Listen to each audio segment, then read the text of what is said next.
Ethical practices in the workplace. So, mabuhay! Good morning everyone! Before we start, let us introduce ourselves. Hi, I'm Bernadette Bantina. I am Lander C. Makabata. I am Beverly Andresido. I am Angelica Aiketchon. I am Alyssa Umali. And let us proceed on our topic, what is ethical practices in the workplace? Ethical means engaging in work practices that are legal, fair, and ensure decent treatment of your workforce by providing conditions that do not cause physical or mental harm to workers. So, to explain this further, the importance of work ethics is this is a set of values based on a discipline or hard work. It affects on how you handle your responsibilities and how serious you take your work. Ethical practices in the workplace. Aside from the global code of ethics for tourism and national laws of a country, a good and enforceable source of ethical standards and practices are the code of discipline or code of good behavior of tourism organization. So, based on research, here are some of the most common ethical practices in the workplace. There are some ethical practices in the workplace. The first one is compliance with company rules and regulations. Compliance with company rules and regulation is vital for maintaining order, ethics, and legal integrity within an organization. It ensures the employees adhere and to established guidelines, fostering a safe and fair workplace. Bakit mahalaga na sumusunod tayo sa mga company rules and regulations? It is important to follow rules and regulation in a company because it will help the employees understand what is expected of them and what will happen if they violated the rules. Being honest at all times. Being honest at all times means consistently telling the truth regardless of the circumstances, and it builds trust, foster integrity, and promote ethical behavior in both personal and professional interactions. So sa pagiging honest daw natin sa work, nagbibuild tayo ng trust sa kapwa employees natin at maging sa employer natin. So dapat isa ito sa ating ginagawa sa trabaho natin for us to have a strong connection sa ating workplace, sa ating mga katrabaho, at sa ating employer. The next ethical practice is communicating effectively and diplomatically. It is very important that within a workplace, messages are effectively conveyed, business relationships are being developed, and conflicts between individuals or groups are resolved. These instances often happen in such international or multinational companies, so one must use tactful and strategic language and behavior to be able to do all of this.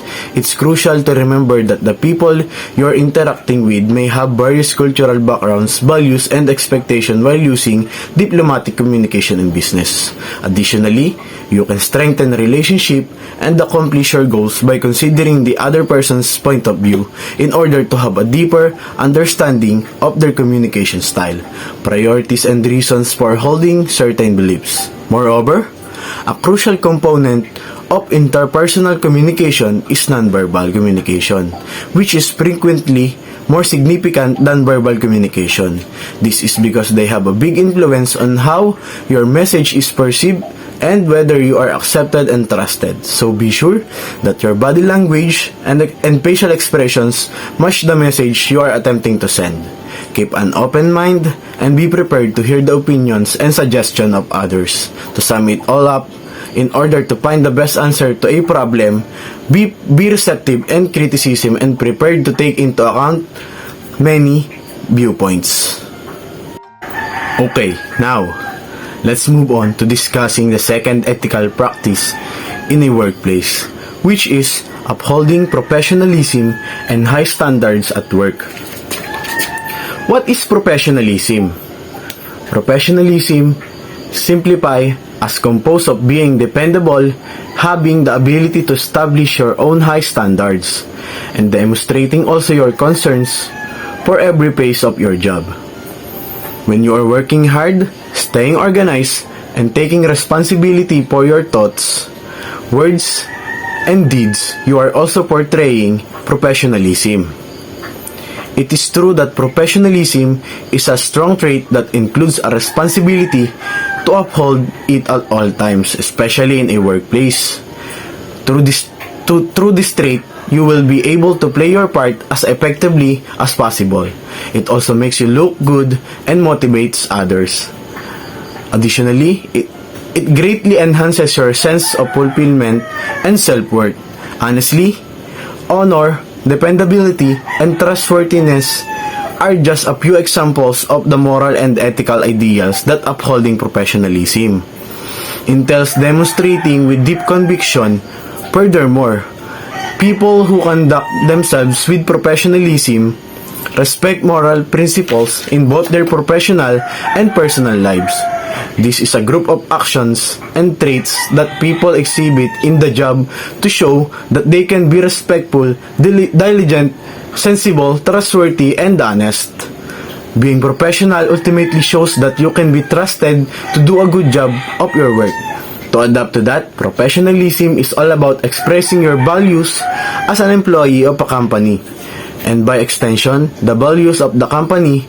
Lastly, professional conduct conveys a specific level of decency, seriousness, and respect.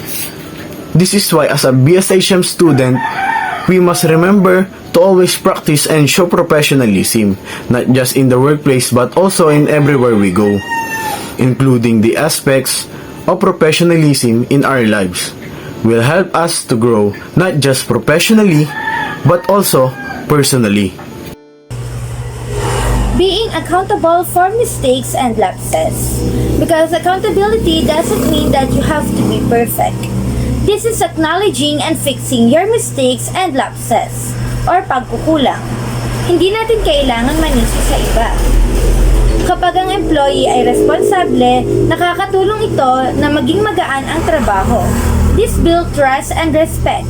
At dito na papasok ang upholding trust and fostering teamwork, cooperation, or camaraderie.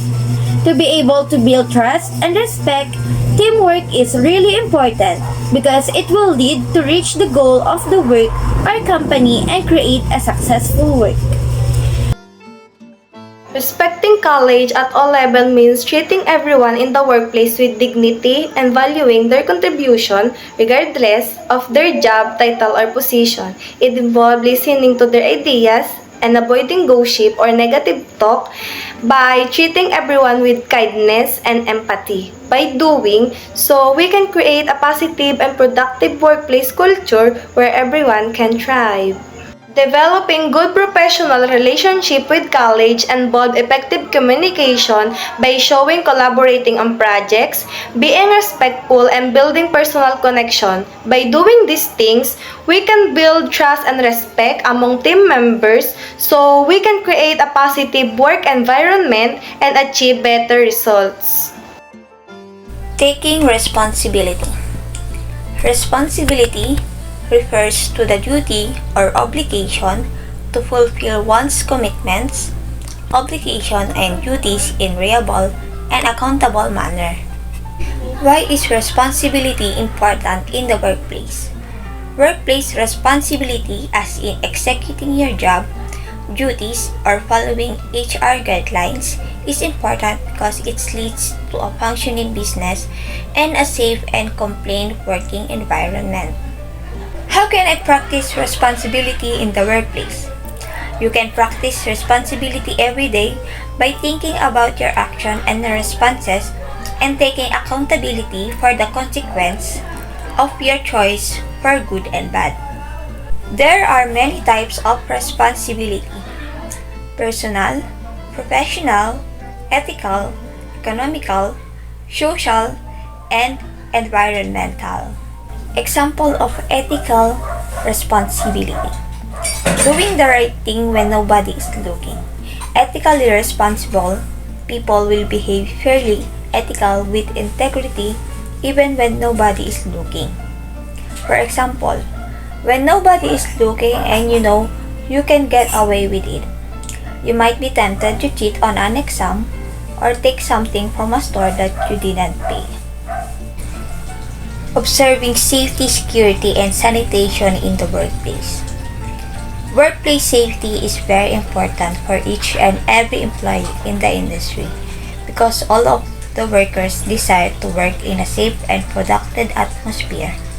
Health and safety is the key factor for all industries in order to promote the wellness of both employees and employers.